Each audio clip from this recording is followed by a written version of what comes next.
Welcome to the Property Nomads Podcast. Today, my guest and I, who is Tim Beecher of Besco, as we just did say off air, that is like Tesco with a BH at the front, BHESCO. Myself and Tim, we're going to be having a really good in-depth chat about energy efficiency, grants that are available. There's a lot of changes happening behind the scenes. We're also going to be touching upon the government's idea to bring up the EPC ratings to a particular level. A lot that we're going to talk about today. Tim, thank you very much for your time. That was probably not a great introduction by my standards, but thank you for taking the time out and having a chat today. Robin, thank you for having me on to talk about this. I'm very much appreciated. Really looking forward to this. So, as we said, what we'll do is we'll start by a bit of an explanation about who Besco are, and then a little bit more about yourself, and then we'll go into the changes that are happening. And a caveat for people that are listening to this, yes, this episode's out in May. We are recording this in April, so we will do our best with dates and times. Apologies in advance if it's not 100% accurate. So just a caveat there from Tim and myself. Yeah. Cheers, Rob. Let's start with Besco then, Tim. What does Besco stand for, and what are Besco trying to achieve? Sure. Well, Besco stands for Brighton and Hove Energy Services Co-op. So it is a bit of a mouthful, hence why we shorten it to Besco. But basically, we're a not-for-profit community energy co-op, and we've been going now for getting on for 10 years. I myself have been working to begin with as an energy assessor, then I upgraded to a retrofit assessor, doing energy surveys on domestic properties to improve their energy efficiency, and with the potential for deep retrofit of properties to improve their energy efficiency and reduce their carbon footprint. So I've been doing that since 2016 with Besco. As a whole, Besco, we're basically, as I said, community energy consultancy effectively for retrofit and renewable energy, as well as obviously myself conducting the energy efficiency surveys to begin with, and then looking at the feasibility of renewables on individuals' properties, for example. But we also engage other communities as a whole throughout Sussex at the moment, and sometimes a little bit further beyond if we can get grant funding to do that, and to realise sort of larger scale renewable energy and retrofit projects. So we have actually successfully got some rural community energy funds grants to develop community heat networks in rural areas in the southeast, and we successfully completed one already in Crowhurst in Sussex. So that's just hot off the press last week. It was all completed. My apologies. That's all right. Absolutely. No worries, Rob. Excuse me for that. Apologies, people listening as well. Hopefully, might edit that bit out. So, excuse me. No, perfect. So that's absolutely fantastic. In terms of, sorry to put you on the spot with this, I'm sure this is something we'll mention about later on, that there is a lot of grant funding available from the people that I've spoken to. I don't know if there's something you can resonate with, Tim, is yes, there is a lot of grant funding available, but actually finding out what it's available for or getting your hands on it. A lot of people have said to me that that's been quite difficult. Is that an experience you've had or Besco have had, or is your thoughts on that different? Yeah, it is a problem. It's a very difficult process, and for example, as you're probably well aware of, is the eco energy company obligation in the past. It's been very difficult and has received a lot of complaints because accessing it or going through the process can be quite bureaucratic, and often the result isn't achievable in the end, and a lot of people have gone through hoops and wasted a lot of time, unfortunately.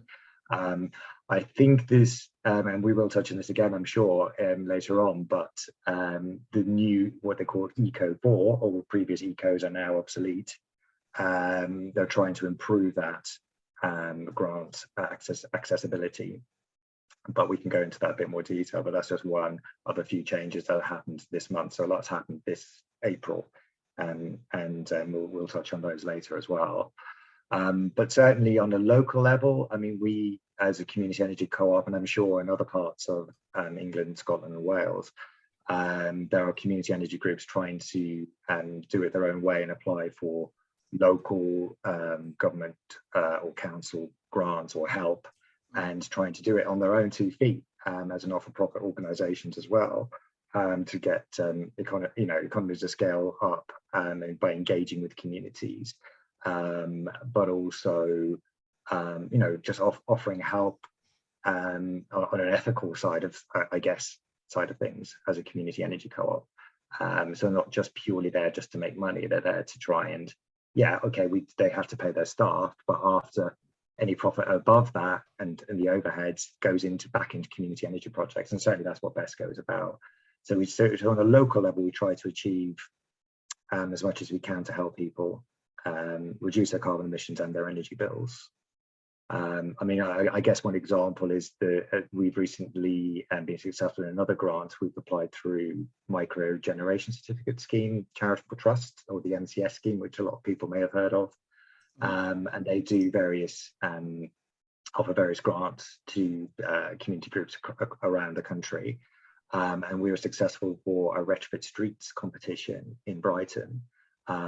So a street can win a free energy efficiency support, which can include like energy surveys and consultancy, like with a retrofit coordinator, and feasibility for renewables, as well as energy efficiency like external wall insulation and solid wall properties, things like that, as well as a whole house retrofit plan, for example, for somebody who instigates it for their street. So it's really trying to engage the community and help them achieve. And I think once you start doing that, then things start to become a bit more accessible. And I think other governments and local authorities start to listen and see the value of local community energy co-ops and how flexible we can be and efficient as well, and good value for money.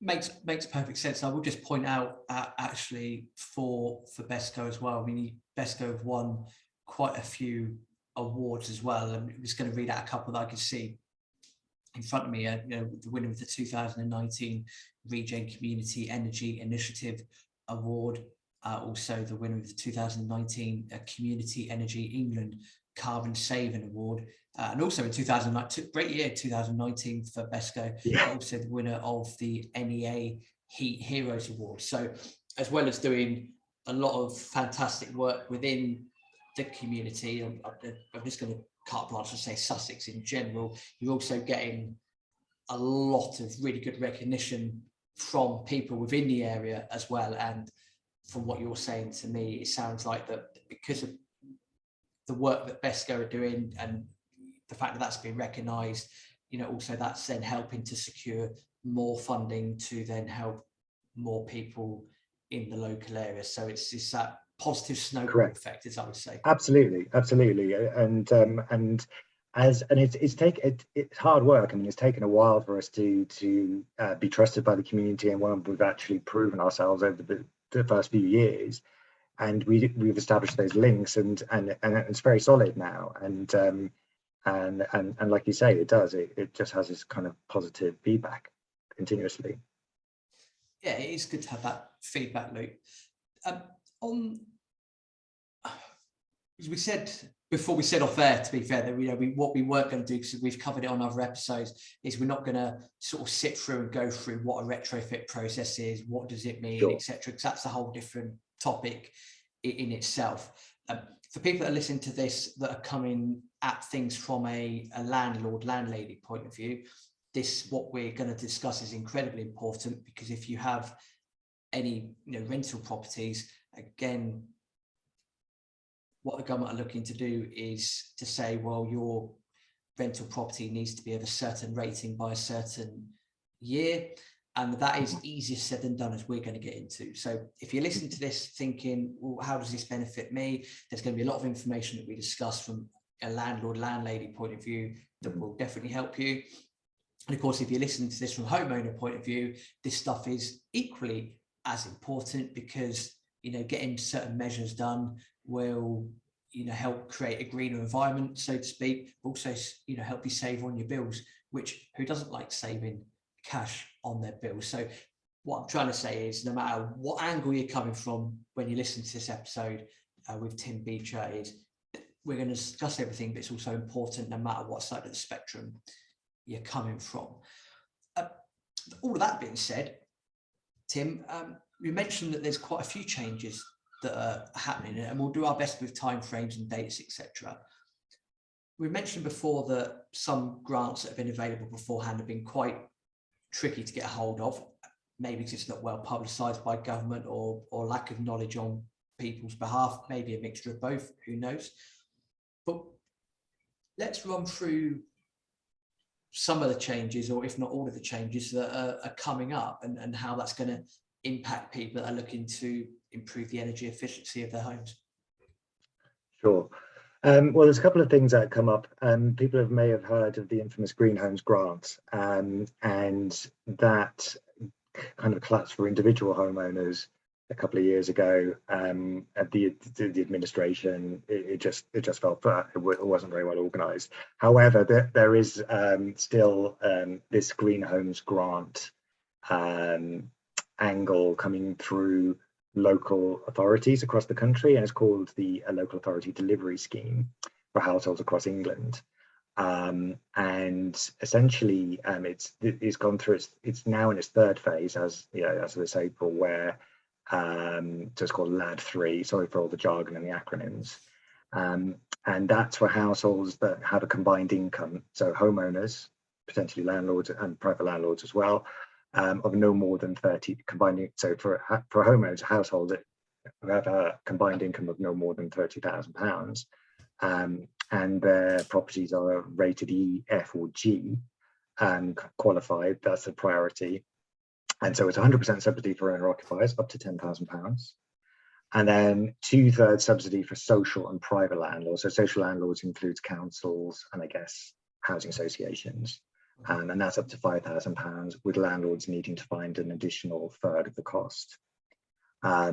So that effectively is going to be administered through local authorities partnership working for, I don't know, listeners may have heard of Agility Eco, who do a lot of work with local authorities across the country, or other partners, such as, for example, local community energy groups as well, who may be able to target and locate suitable households who might be fuel poor that the council may have missed or are unaware of, and just make sure that that funding is targeted appropriately. The other grant that's coming is HUG 1, which is the Home Upgrade Grant. I think I've got that right. For low-income households who are on mains gas grid off the mains gas grid in England, basically, so rural communities, effectively, and that's generally for targeting the F to G homes, and can be D. I think it's F to G homes that are upgraded to D or above, and D to E homes to C or above, to meet the fuel poverty targets that have been agreed by the government and various other partners in a consultancy over the last year or so. So yeah, there's a lot going on there, and again, it's going to be, it's not been ironed out how to access it, but it's going to be through local groups effectively, and procurement from other partners for local authorities. The other one is the energy company obligation, as we touched on before, Eco 4. So that's in its fourth and final phase, and that started on the 1st of April and is due to continue until the 1st of March 2026. And again, it targets people who are on low income benefits, particularly, so that's means tested benefits. Unfortunately, those who are on non-means tested benefits, as those who are on disability benefits only, will no longer qualify. However, they're then expanding it to more low-income households who may be just claiming housing benefit, for example, or pension credit, the savings element, rather than the guaranteed element. Sorry, getting into lots of different kind of benefits that people on low incomes may qualify for. But that's what that one's mainly targeted for. And there's also a thing called Eco4 Flex, which means that local authorities at their discretion, not all of them, can then offer for those who they class as vulnerable households. So they may not necessarily meet the eligibility requirements under a standard Eco4 eligibility criteria. So it's quite a complex and kind of field to negotiate and navigate, and a lot to think about and remember. But I think the essential thing is to either, and certainly the energy company obligation, you don't just need to contact your local authority. You could also try your, as the name suggests, energy company obligation is your energy supplier. See if they've also got availability to help with certain things, to improve your energy efficiency or your heating or whatever. Or there are installers themselves you can contact directly. And there's one in particular who deals with multiple installers, and just happened to target this one, which was fairly clear, and that's Energy Saving Genie. So if you Google them, they have a useful overview of how to apply for these grants for eco. And they're mainly for things like cavity wall insulation, gas boiler replacement upgrade, first-time gas connections, heating controls, loft room in the roof insulation, solid wall insulation, and electric storage heating and things like that. They're the main kind of thing, measures that they're focusing on. So that, coupled with the replacement of the renewable heat incentive, which was abolished at the end of March this year, and has now been replaced with the boiler upgrade scheme, which is for basically low carbon renewable heat effectively. So that's another big change that's just been brought in this month. Now so for those who are familiar with the renewable heat incentive, certainly the domestic one, it used to be based, the amount of grant you would get would be based on a valid EPC within the last 2 years, rated, and the space heating and hot water requirement basically, would then go through some little calculation to work out how much of that grant you would get. But you would have, if it said on the EPC that you had to have cavity wall insulation and loft insulation, if applicable, then you had to get that done first before you could then apply for the renewable heat incentive. So this boiler upgrade scheme is simplified a little bit, whereas it's just a flat grant of £5,000 off the cost and installation of an air source heat pump, or £6,000 off the cost and installation of a ground source heat pump. And there's also £5,000 flat grant for installation of a biomass boiler, but that will only cover biomass boilers in rural locations and in properties that aren't connected to the gas grid, basically. So that's generally rural in effect, most of the time. So yeah, so there's and that grant is eligible for people who live in England and Wales, or and who own their own property, or even a small non-domestic property as well. So it's for installs with capacities up to 45 kilowatt/hour, and it covers most homes, and again a valid EPC, energy performance certificate, with no outstanding recommendations for loft or cavity wall, unless you have an exemption. So it's quite a complex thing to look into, but I think if you've got any queries, the first port of call is your local authority, for certainly things like accessing any grants, your energy company as well, and any qualified retrofit installers. But if you're going to go with renewable heat, then there's somebody who's got what they call the microgeneration certified scheme, or NCS certificate. They're the kind of installers you want to go with, and they're up to spec and have the right qualifications and standards effectively. So a lot to think about, yeah, it's not an easy one to remember all of that. But yeah, there are grants out there if you're willing to dig and look around and ring around and do a bit of Google searching if you're on the internet as well. But there's some links that I've got that I can share with you guys for after the talk if that's helpful, Rob, as well. So we can do that too. That would be fantastic, Tim. But I'm sort of nodding my head along. Obviously, people that have listened to the podcast are not going to see me nodding my head along, but I'm nodding my head because I understand everything that you're saying. So just to summarize, 4 things that I would summarize here. Number one, as you just pointed out there, Tim, what we'll do, we'll put a set of links in the show notes. So for various things that have been discussed and extras that you've got, I'd say to people to go to the show notes. All that information is going to be there. The second, third, and fourth point would be that, and again, I'm just sort of summing up what you've just very brilliantly explained, is really what you need to look for. Apart from energy saving Genie, which you mentioned, have a look at your current energy supplier, ask them the question. It's always worth asking the question. Same with the local council, always worth asking the question. And energy installers as well. So just to tie that in with what we said at the start, whether you own your own home, regardless of circumstance, etc. I appreciate you've gone through criteria, but I'm just trying to sort of generify it here, or whether you're landlord, landlady, etc., etc. There is going to be stuff out there that's available. It's about trying to locate it, and the world is forever changing. A point I was going to make, Tim, I was just going to give you an example of an anomaly. So obviously you're a domestic energy assessor, DEA, as well as you've alluded to, so am I. And in my time, and I won't sort of say where, but in my time when I've been doing energy performance certificates for park homes, or people might know them as caravan homes, whatever you want to call them. Now I've been to some sites where they've had bulk gas. So you've got the massive gas containers, bulk LPG, as we'd know them by.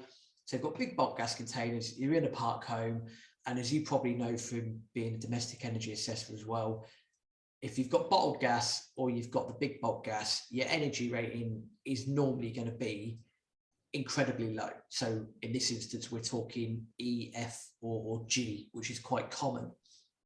So it's okay for the government in effect to say, well, we want energy certificates to be at level A, B, C, D, E, etc. But sometimes actually the software that you and I would use, or other people would use, actually might not even allow for that in the first place. I think what I'm trying to ask you is, do you find from your experience that as good as all this stuff is from the government, that sometimes actually we could be hindered, or people could be hindered by the energy performance certificate producing software? Would you say that's a fair thing to say? I think that is quite fair, to be honest, because it's the procedure is called the reduced, sorry for the jargon again, reduced standard assessment procedure, or RDSAP.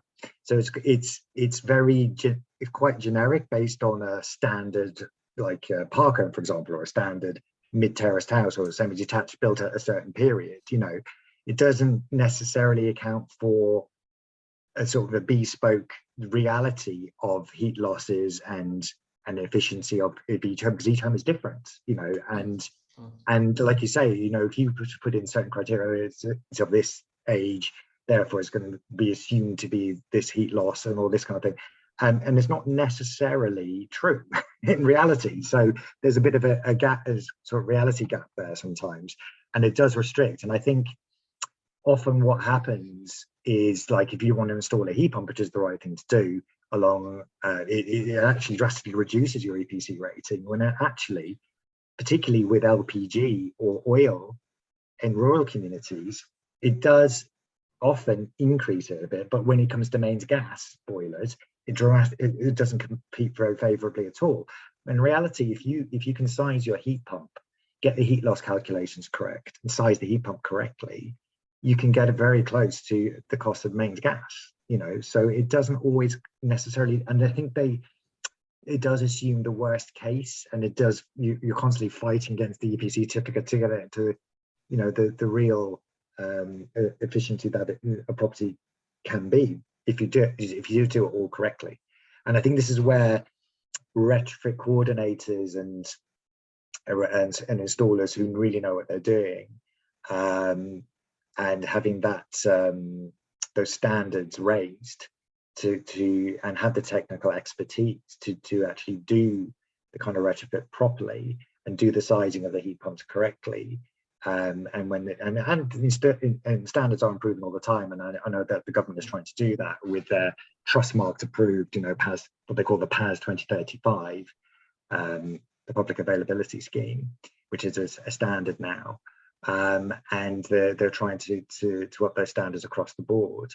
And I think if that can be achieved and create jobs at the same time, then we're on a winner, really, and people will actually get a real sort of energy efficiency, not only at all stages, so from the design right through to doing the assessment, then to get a detailed report which is actually based in reality, and then the final, obviously the project itself, which is going to be have substance and actually work. And so there isn't a performance gap between what is said in the report and what that it could achieve, and then what it actually achieves in reality. So that's what you want. That's what you want. You want that, that's those standards to be adhered to, and hopefully then that will help inform these. Because like you say, it's a legal document, the energy performance certificate. We have to work with it with all its limitations, and I think that hopefully will then improve the energy performance certificates too, maybe. Fingers crossed. I don't know. Yeah, I'd like to think so, because I think if even without, say, putting my landlord hat on, for example, I know full well, and so do you, so I'm preaching to the choir, so to speak. But I'll give a couple of examples of surveys, certificates that I've done recently on some of the little anomalies that can creep up. So two of them was, well, one of them you've actually just mentioned, to be fair. So a customer had an electric boiler, electric wet electric system, I think is the best way to say it, and they had a grant given to them by local council to have a air source heat pump installed. Went to do the certificate, absolutely fine, heat pump would, working perfectly, etc., etc., etc. But then when I've gone to enter that information into the software, actually the EPC rating's gone down. So that was interesting. It stayed within the same band. It was still a D rating, but it had gone down from, 64 to 58 or something along those lines. And I had made the customer aware that might happen, and it was out of my hands. It's a software thing. So that's point number one. And point number two, another one anomaly that's appeared up was that a customer had a grant for solar panels to be installed on their roof. So I've turned up, done the energy certificate, solar panels, great, connected to the meter, got everything that they needed. But the rating had only gone up. I think the rating went up from a D61 to a D62 or something like that. And so I got queried as to why that was the case. And the reason that I came up with was that between the old EPC being done and the new EPC being done, what the customer had done was put on a non-thermally separated conservatory at the rear of the home. Now you're smiling already, because straight away that that's going to have a negative impact. Of course, the customer's not going to know that, but you and I will know that having a non-thermally separated conservatory, so i.e.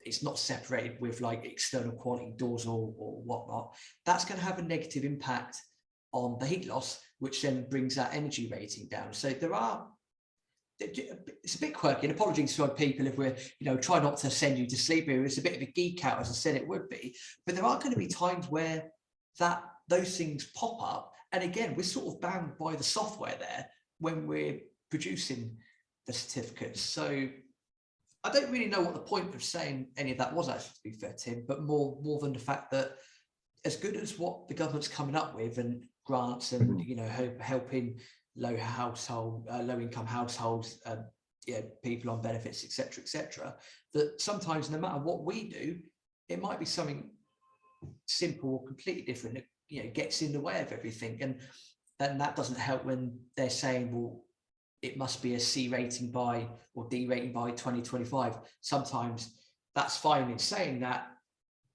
but then you've got to go and look at said software as well in order to get that up to speed, because, you know, otherwise it will seem like we're fighting a losing battle.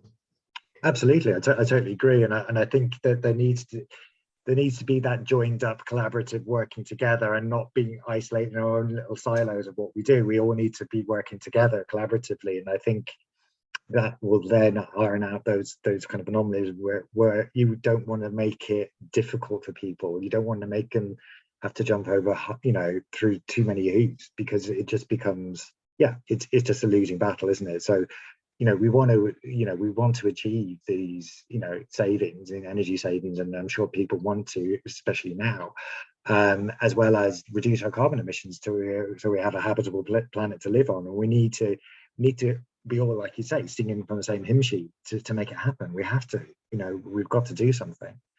So yeah, we can't have a one size fits all approach to everyone, and we have to understand those differences and work to, you know, improve that so there's equal opportunity all around, if you see what I'm saying. Easier said than done. Easier said than done, though. It's complex, but it does help if we can get everyone working together, like you say, and singing from the same hymn sheet, you know, more collaborative working on that. So in terms of that then, and this is, I'm just going to ask you this as a personal question, so not under the banner of BHESCo, but if you want to include BHESCo, you're more than welcome to get people singing from the same hymn sheet and getting that collaborative working. What would you do? Would you make access easier? If so, how would you look to do that? Just some general personal thoughts would be great, Tim. Yeah. Well, I think it would be. Luckily in Brighton we have a lot of good community organisations and not-for-profit, but also quite engaged with the council as well. And I think, you know, now the council, for example, has got this new lad scheme money, and it would be good if we had, you know, because a lot of the community energy groups on the ground know where to target, you know, because they're dealing with face-to-face all the time. If we could have that more, all right, you guys have got the money, but we got the know-how, and we know where to put this money for the most effective, efficient use.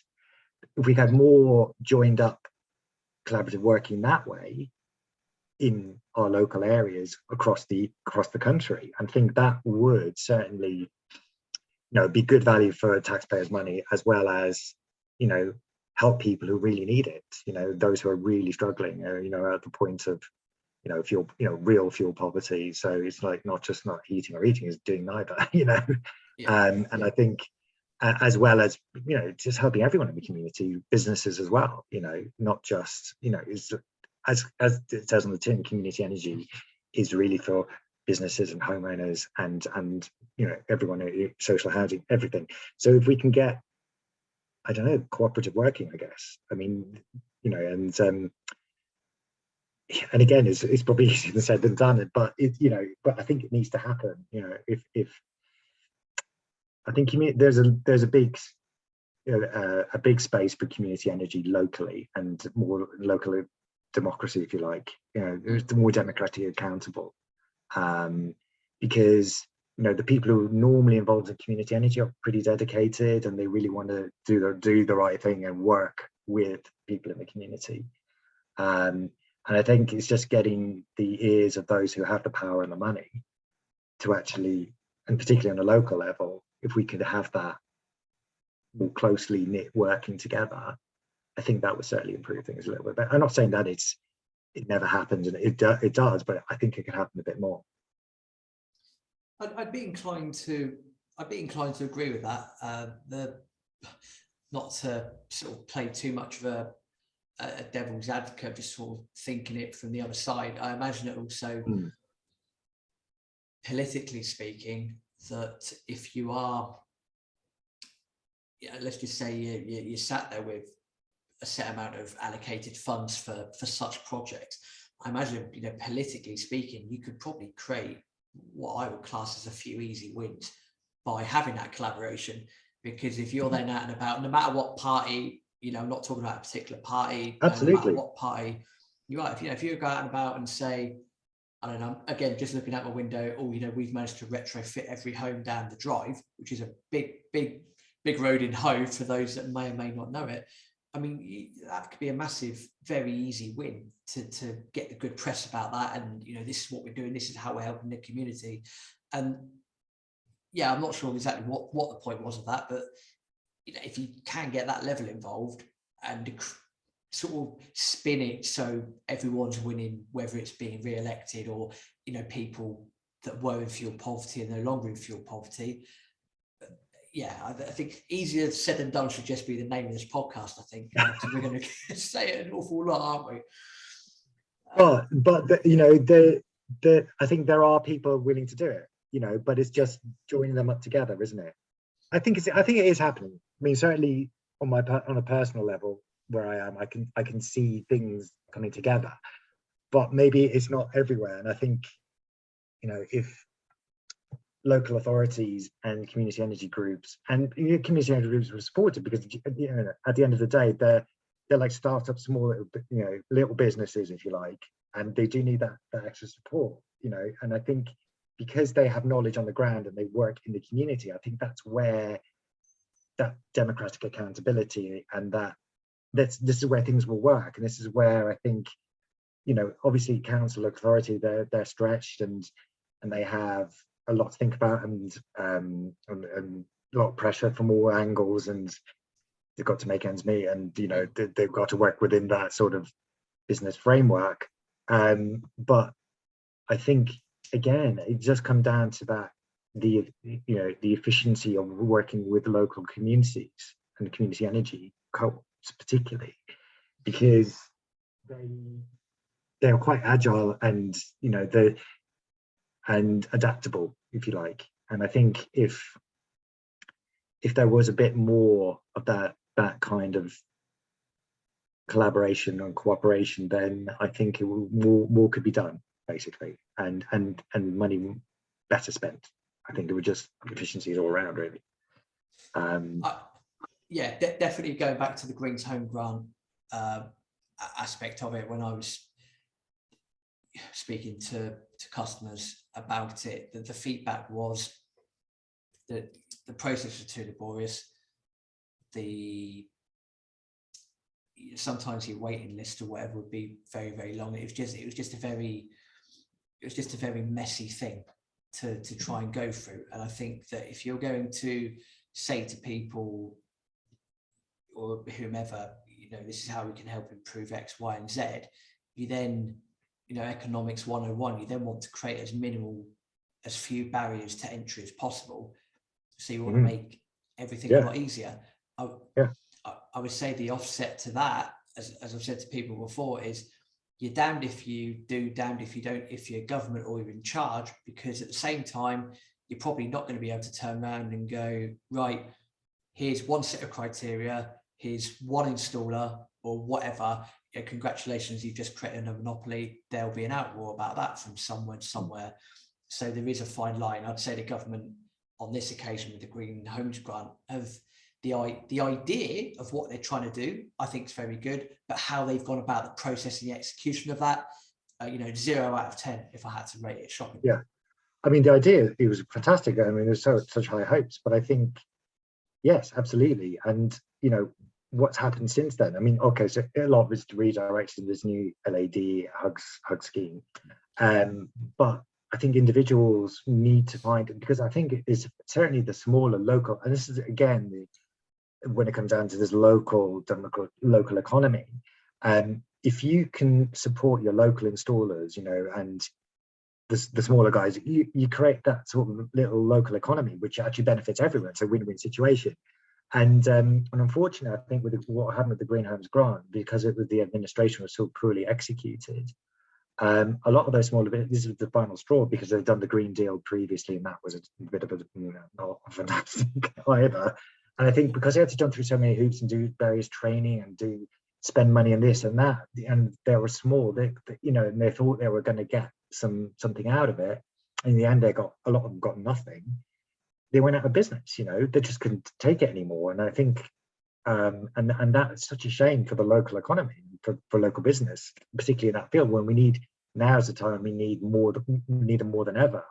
And I guess the ones that are left, the larger ones who could survive and weather the shocks, they, I suppose, are inundated and have massive waiting lists. So people are waiting. They want to get stuff done in their homes. They want to improve the energy efficiency, but they just can't find the installers to do it because they're either not available, or they just want to do large projects where they get a lot of money for it, basically, because, well, it's fair enough. They want to earn something, So it's, I think lessons need to be learned there. But I think certainly investments, government needs to, we need to stand on our own 2 feet, be self-sufficient. I mean, that's the whole ethos of community energy co-ops anyway. But certainly, I think smaller businesses should be encouraged to, have that, funding and investment. So eventually, that will reap all these rewards in the long term. And I guess it's long-term investment, isn't it? And then it'll be payback, tenfold, in the long term. For improving the local economy and local businesses and energy efficiency, reducing fuel poverty, NHS, all the connections, reducing medical bill, the NHS bill, because people will be suffering from fuel poverty and, all those knock-on effects on food poverty and ill health, so, it pays back in so many different ways. But I think unfortunately, you do need to have that government support and in the right way and targeted in the right way. Sorry to get political, but life is politics sometimes. You are absolutely right. Well, I mean, I would say there's no need to apologise on that, purely because I think ultimately at the end of the day, it is political, regardless of, party approach, what party it may or may not be. That absolutely. Yeah, I'll go back to what I said. You're damned if you do, damned if you don't, because you want to make, in my opinion, you should be able to make things easy as possible. Have those low barriers to entry.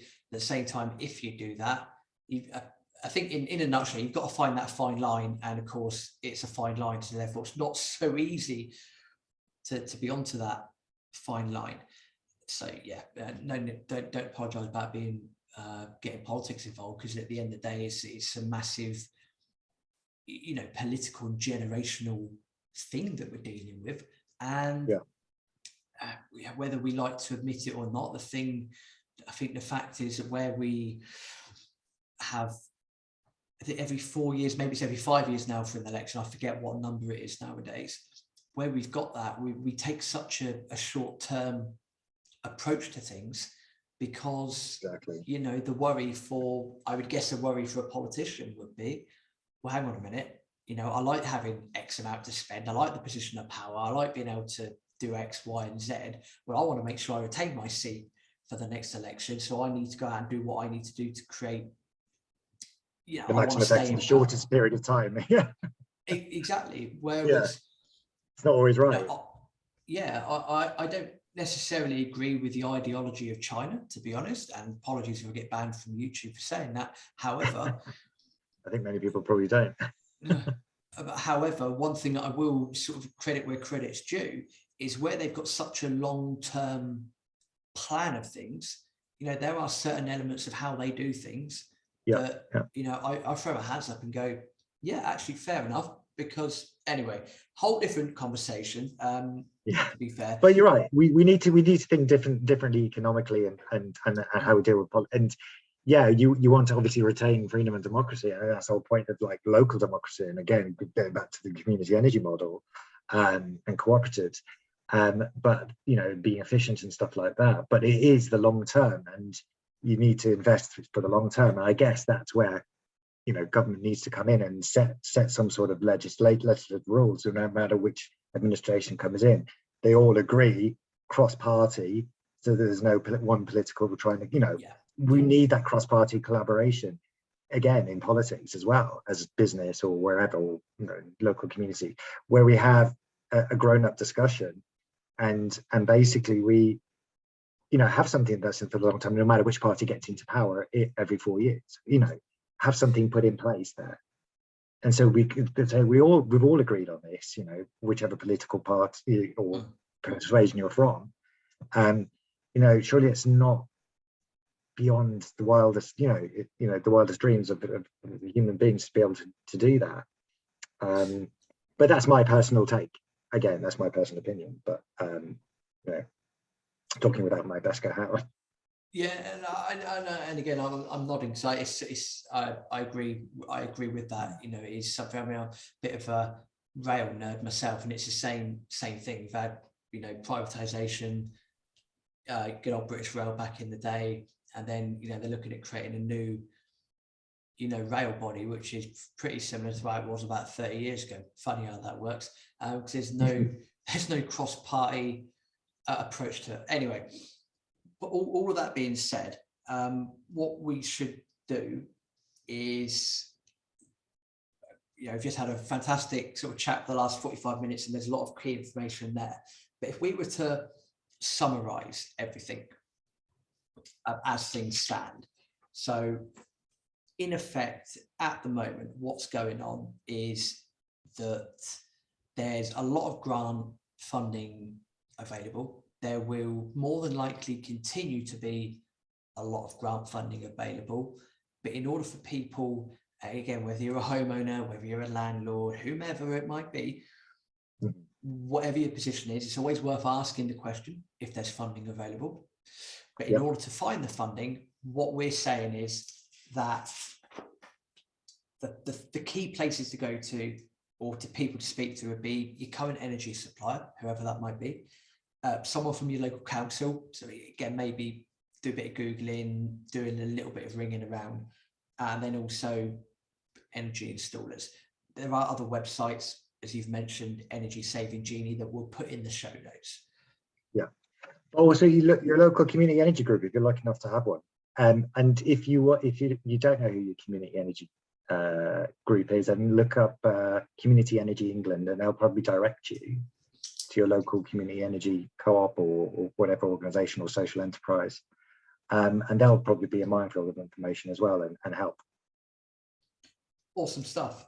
So for the benefit of people that are listening to this that might happen to live in the Brighton and Hove area or Sussex in general, Tim, how do people find out about Besco?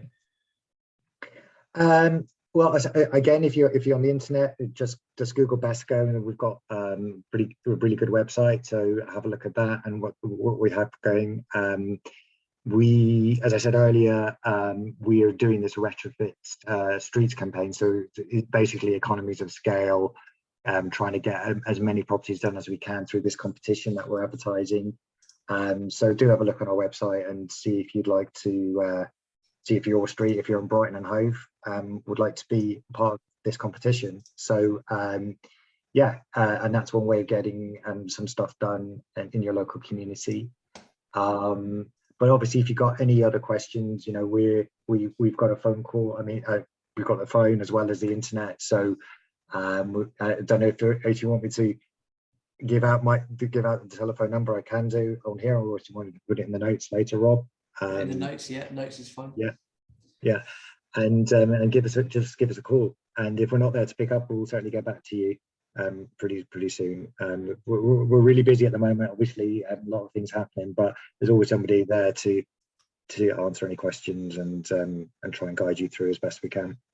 And that's whether you're a landlord, as I say, because we're a community, whether you're a landlord, you're a local authority, you're somebody who's struggling with their fuel bills, there's things out there, and again, on that subject of people are struggling, as I'm sure there's a lot more struggling now, there are things like the warm home discount that's still available, the winter fuel payments, and all those kind of traditional grants available for people on low income benefits too.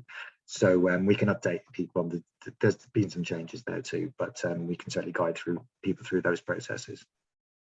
Great stuff, Tim. Appreciate that. And for people that are listening, are not in and around Sussex, don't worry, we're not leaving you out. Tim, as I said, there's going to be an awful lot of notes in the show notes, different websites or places to go to as well. So if you're not living in Sussex, don't worry, we're not leaving you out at all. All I would say is, tough times, a lot going on out there, a lot that's out of our control, but there is always, some form of help available. It's just sometimes about knowing the right people, the right places to go. Tim, thank you very, very much for your time. Incredibly insightful, and all being well, with feedback's good from the episode, and when things change in with everything that's going on, might be worth having a catch-up episode just to keep people updated about what's going on. So if you're open to that, maybe we can sort that out in due course. Fantastic. Well, thank you very much. Much appreciated.